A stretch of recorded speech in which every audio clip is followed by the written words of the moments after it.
want to be in the brewing industry?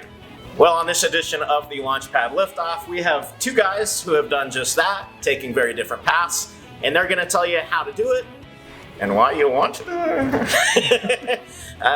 Ryan is our cellarman here at Launchpad Brewery, and as you know, Paul from the last couple videos is our head brewer. Let's talk a little bit about Ryan's path first, because you did not initially get into the brewing industry.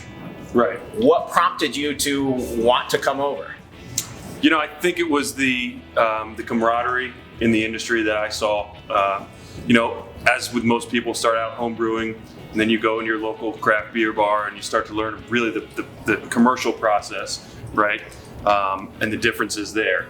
So that I knew I didn't want to do what I had been doing, you know, in the TCOM world. So it seemed like a nice step for me. Yeah, and you got in at sort of an entry level, and how did you work your way into becoming kind of back of house cellarman here at Launchpad? Yeah, I just started bartending like most people do. You know, that's if you have no experience, that's kind of your way in, right? So that was my way in the door, and then talking to Paul and Dave, I knew there was a need for another person to work in the back of house. So I just made sure I was available and then learned whatever I could from those guys. A lot of people don't exactly know what a cellarman is. A lot of people haven't really heard that term before. What do you do?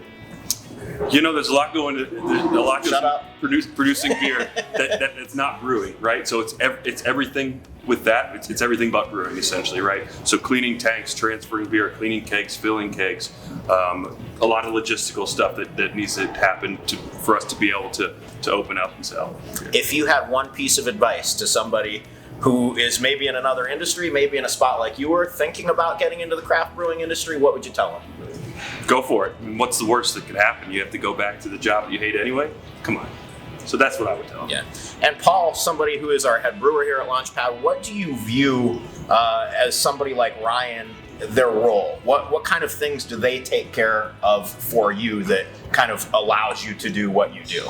Honestly, it's a super critical role that we have here at Launchpad because, like you said, cleaning tanks and filling kegs and cleaning kegs, all kind of honestly the harder stuff really to do. The brewing part's kind of like the easy part. You know, you're basically boiling ingredients, but having all that technical care from someone like Ryan, making sure the product stays clean and fresh, you know, clean being the most important part, which Ryan's great at, just really helps. And as someone, as you can see, I'm a lot more gray than you two young guys over here. You know, Ryan saves me a lot from having to destroy my back and my knees are already kind of destroyed from doing the kind of stuff he basically took over from me. So it's super important, and I really can't stress enough like how great he does at it. But also, if you can't clean, you probably should not get into this business because it really is the most important part. Yeah. So sort of along the lines of what Ryan said is there's a lot of stuff going on back here that people don't realize. What skills do people need aside from cleaning to sort of work their way back here, prove a value to you?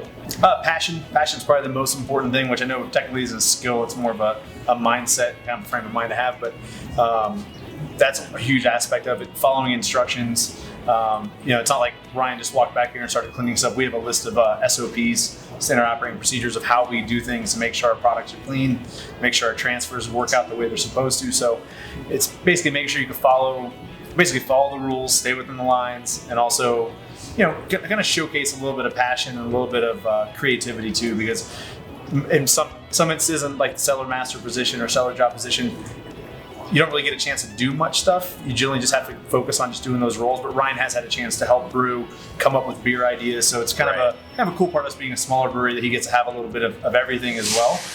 But definitely focuses on what he has to get done. Yeah, and these two have been working on a number of beers. Obviously, we are in the middle of 8 Crazy Nights. Still have a couple more releases coming up through Wednesday the 23rd.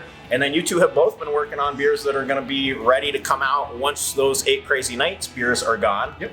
What's all coming on tap here at Launchpad? So coming up soon, we have a Vienna lager that we actually brew with our sales guy, Casey. Right. So he brewed that in honor of his grandfather. So it's called Sergeant Hoffman's Vienna lager because it's Casey's favorite beer style.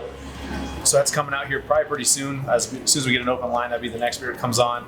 We also have a Helles that's coming out soon, basically a German blonde lager. And then we also have Kuroshi making its return, which is our Japanese rice beer with green tea and jasmine flowers. So we're kind of weird doing a lot of like lighter stuff right now. They're kind of coming up, but it's also like a 55-degree day today in the middle of December. So why not? Fitting timing that the garbage truck is coming during these next beer segment. As we get towards the end of the year, guys, I'm going to ask you what your favorite beer at Launchpad Brewery has been this year. Mine has to be the Astronaut Christmas, the barley wine we just released. It's bourbon barrel aged. Did kind of a fruitcake aspect with it, with the cherry, pineapple, apricot, and then black walnut. So I was really kind of waiting to see how that beer would turn out because we brewed it 6 to 8 months ago. Right. So putting it in barrels. So just seeing how that beer finished, just kind of one of my favorites we put out. Barrel aged Bach or the Kuroshi? Oh yeah. Okay. You took mine on the barrel aged box, so I'm going to go with the Pilsner, which came out this summer. Nice. As a crow flies. As a crow flies. We have any more ideas for lagers in the next year or so? There's another Pilsner here in the tank. We are ramping up our lager production. I think right now we have 2 lagers on tap. Or I think we're just pulling off for Nate Crazy Nights. Right. But we have 2 that are done. We have 2 already ready in tank, and then we have 1, maybe another one down the line coming. So we're ramping up lagers. We're slowly getting there. All right, awesome. That's a brief look at what it takes to get into the brewing industry if you want to do just that. We want to remind you, come on out. We still have all our 8 Crazy Nights beers on tap. We've got some in cans. We've got a couple more to come through Wednesday. And we are going to be open on Christmas Eve, 11 a.m. to 4 p.m. We'll have a food truck every day. We've got outdoor seating. We've got covered outdoor heated seating as well, I should say. It's been a challenge to find propane, but we're burning what you're breathing, baby. So until the next time from Launchpad Brewery, cheers, happy holidays, Merry Christmas. Merry Christmas. Cheers.